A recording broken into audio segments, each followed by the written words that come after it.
daw. Hindi nga. Oo nga. Hi. Ako si Clark Divina. Punta po kami ngayon sa Tondo. Nakasakay po kami ngayon sa ordinary bus.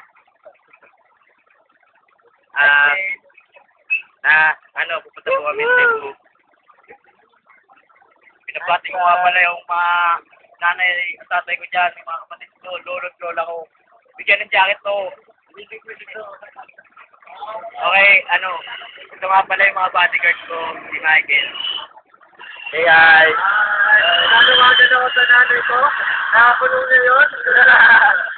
Yung nanawagan ko na yun bodyguard ko siya. Ma, siya ka lang sa kulungan ha. Dito lang ako ha. Seafood ka lang dyan ha. Love you, mama. Seafood daw, seafood. Seafood ba?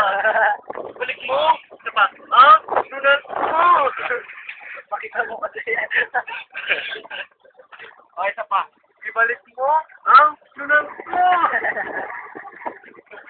Binakita niya yung total niya. Wawa naman siya, no? Nakakulong yung nanay niya. Dapat siya na lang yung nakulong.